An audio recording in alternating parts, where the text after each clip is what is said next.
So the act aims to strengthen efforts from the US government to limit or ban even imports coming from the Uyghur region in China. So the goal is to either ban completely the import of certain goods produced in the region, or to ban completely the import of goods produced by certain producers, which are to be identified at a later stage. I should say that the act is pretty onerous on businesses, in that there is a presumption that goods that are coming from the region or are coming from a certain list of identified suppliers or manufacturers, there is a presumption that these goods were produced using forced labor in the region. And so it is the company's responsibility to prove that there was no forced labor.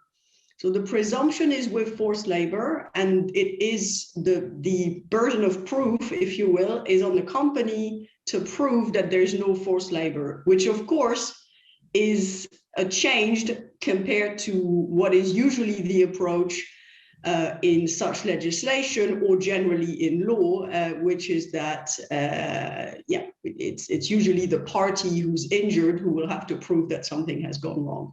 So in this case, it's the other way around. So it is pretty onerous, it has to be said. We're still waiting for the US government, and particularly the task force that was put in place at the time of the entry into force of the law a few weeks ago. We're waiting for this task force to give more detail about which sectors are particularly, the law will particularly focus on, and also which manufacturers will be put on what we can call a blacklist of manufacturers that US companies will not be allowed to buy from and then sell those products in the United States. So there's still a lot, we're still waiting for a lot, but I think a summary of the law is that it is pretty onerous, precisely because of this reversal of the burden of proof. This means that at the time of the discussions for the vote of the law in the United States Congress, there were some voices, let's say, in the business sector against this act, particularly against the fact that it's a ban on the imports of goods, as opposed to perhaps restrictions or something that sounds a little less like it's attacking the free market ideology. So I think the term ban is pretty strong, and it's a pretty strong kind of legislation. In terms of the reactions as such, it's been difficult actually to really know those reactions. Some companies have publicly spoken against the law at the time it was discussed. So, for example, Coca-Cola, which sources sugar from the region, and also Nike, which has some factories of some suppliers in the region, have spoken publicly, but it's been difficult to get more information than that. What I suspect is that there was some lobbying done behind the scene, and not necessarily companies going public with their opposition to the law, which, you know, is pretty, I would say, common before the United States Congress. It's clear that they talk to the business world, the business sector. What I want to say, though, is that despite the fact that there has been some business opposition, we also can see that this law has brought, I would say, a rare moment of bipartisanship in the United States Congress, with both Republicans and Democrats supporting the act, something which is relatively rare and has been rare, especially in in recent years, with more polarization between the two main parties, especially under the Trump presidency, etc. So what we're seeing is a moment of, let's say, harmony and agreement between the two main parties, and that irrespective of what the business sector is actually really thinking about the law. And a final point I want to make about business's reaction is that one of the issues with the ban, with this law, is that the region of the Uyghur region is a very important supplier of a mineral called polysilicon. And it is a mineral which is a very important component, actually a necessary component in solar panels. And so it's a high purity silicone, basically. It's a type of raw material used in making those panels.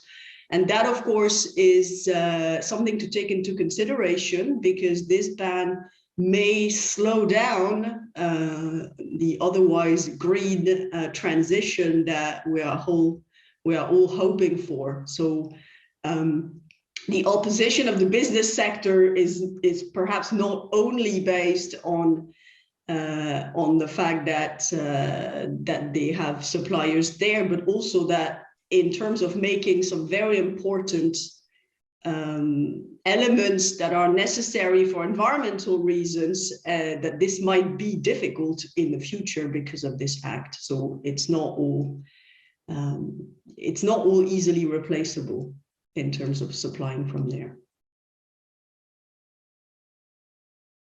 There is in the law this rebuttable presumption that all goods produced in whole or in part in the region or imported from certain designated entities, so designated companies, are produced from forced labor and should be denied entry into the United States. So that's the basics of the law. So this presumption is rebuttable. It can be rebutted by the companies that wish to import.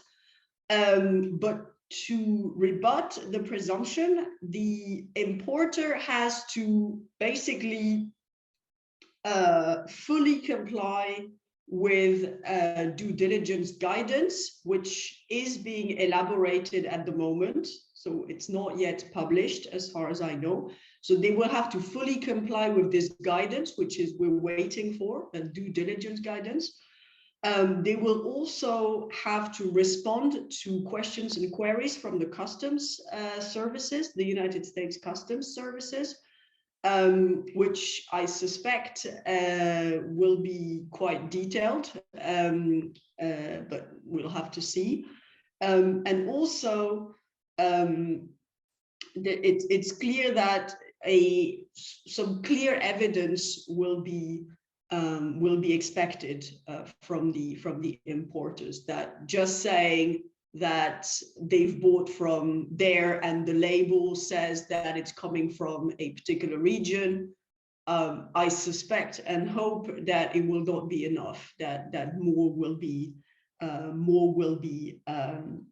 expected. But like I said, there is at the moment some guidance that is being drafted. So a task force which has members from various United States administrations, various agencies, I should say. This task force was put together and it is tasked with elaborating an overall strategy with regards to this legislation, a strategy on how to maximize the impact of the law, for example, by establishing a list of high priority sectors to begin with. And like I said, writing this due diligence guidance for companies, which I think is really needed, because without it is very, of course, difficult to know, for companies to know what to do.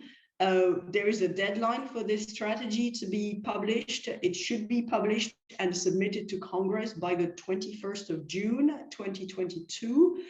which is the deadline that was communicated when the law was adopted. So we'll have to see how it works.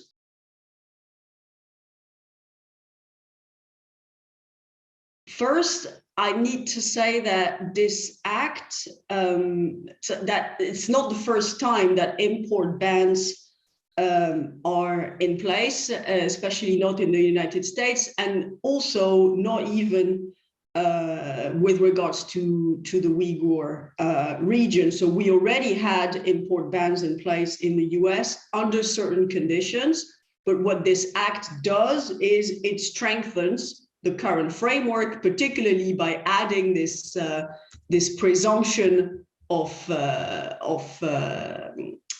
forced labor having been used, and this reversal of the burden of the proof, if we can say that.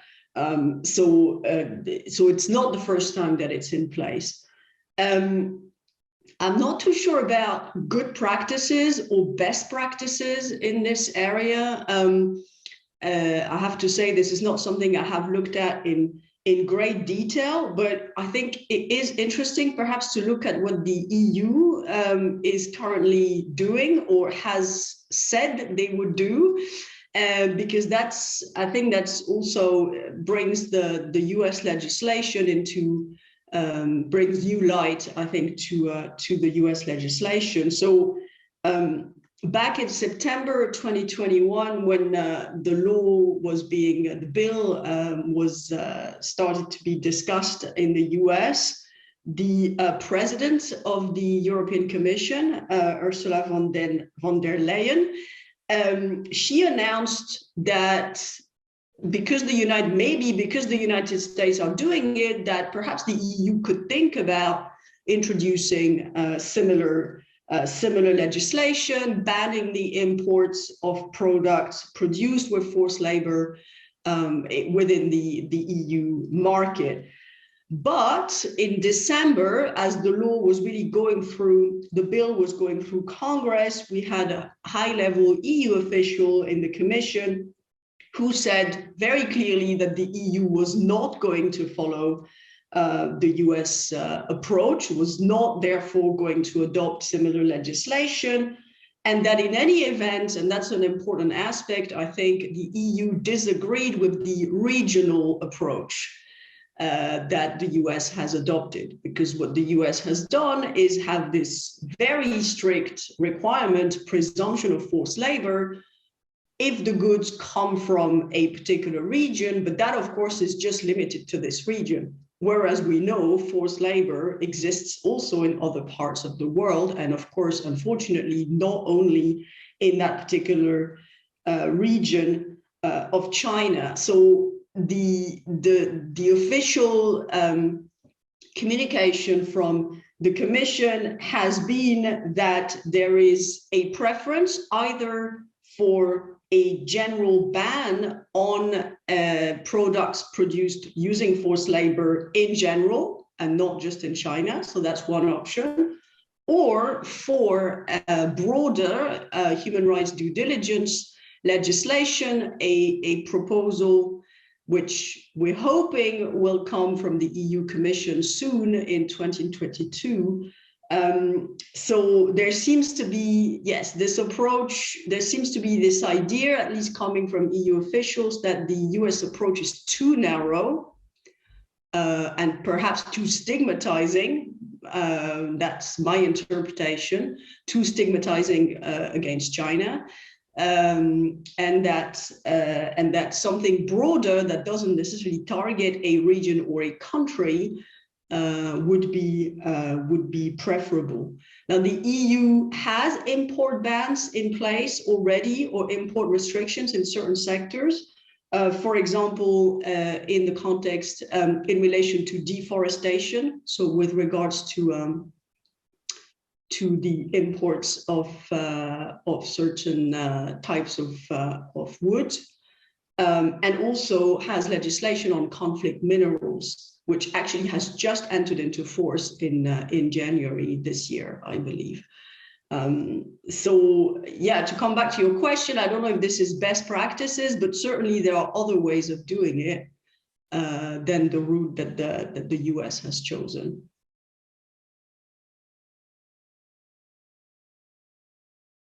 The question of effectiveness of such legislation, or I would say the question of effectiveness of business and human rights legislation in general, is very touchy. And it also is, I would say, an under-researched question with unreliable data and also a lot of assumptions, I would say, on both sides, both on the side of those who say it's effective, we need to do it, but also assumptions on the side of those who say it's not effective and we should do something else. So, just to preface what I'm going to say by saying that I'm also making assumptions in a way, and that I think, yeah, definitely more research is needed on that. So the honest answer is, I don't know about the effectiveness, but I think there's a few things we can look at also based on history and previous legislation that could perhaps be compared. So on the question of sanctions, which is a broader question than just import bans, we do have some hindsight, particularly regarding the effect of sanctions on the South African regime back in the 90s, back in the 80s and 90s, before its eventual collapse. And as perhaps the people listening will know, there were some pretty comprehensive sanctions that were passed against South Africa, both coming from the United States and from other countries and from the United Nations. So really broad set of sanctions. And some research has been conducted about the effect of those sanctions on the economic health of the regime. And as far as I know, none of this research is really conclusive in terms of really saying, okay, without these sanctions, we still would have the apartheid regime in place. I want to think it has an impact, but on the other hand, I think that the numbers show that we're not sure. It's not a no, but it's also not the resounding yes that we could hope for. So that being said, I think, if anything, there is a symbolic sort of power with the passing of such legislation. I think from the perspective of those who campaign for the rights of religious minorities like the Uyghur in the region, in China, but also elsewhere, it's symbolically important to have these kind of legislation that is sending a message that perhaps not immediately, but perhaps in the long term can have an effect. And there's also, I think, a snowballing effect. The fact that the US, which, remains a very powerful country with a huge economic power, the fact that they're making a decision like that, I don't think is to be taken lightly. And they could be followed by others. Like I said, the EU, I suspect, though I'm not sure, but started to discuss this possibility also because they saw the US were doing it. So there is this sort of countries or actors copying each other when dealing with that. So is it effective? I'm not sure. Is it important? Yes. That would be my way of seeing it.